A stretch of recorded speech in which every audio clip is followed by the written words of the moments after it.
వెనకాల ఉండే అక్కలు ఇక్కడ ఉండి చెప్పి ఇక్కడ ముంచి అక్కడికి తేలినరు. ఆ అక్కల మాటలు విన్నాడు అనుకో జూబ్లీ బస్ స్టాండ్లో కూర్చోవాల్సి వస్తుంది అధ్యక్ష. అందుకే నీ వెనక కూర్చున్న అక్కలను నమ్ముకోవద్దు, మోసం చేస్తున్నాడు. ఏం మోసం చేసినాం అధ్యక్ష?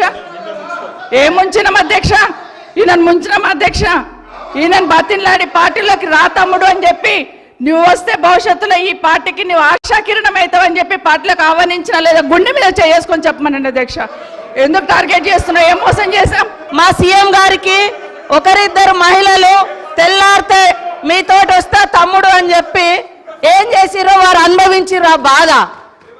ఢిల్లీ దాకా నేను వస్తున్నా అని చెప్పి ఏం మోసం చేసిర్రో రాహుల్ గాంధీ గారి దగ్గర టైం తీసుకున్నాక ఆ బాధ అనుభవించిండు కాబట్టి కేటీఆర్ గారికి సూచన చేయడం జరిగింది.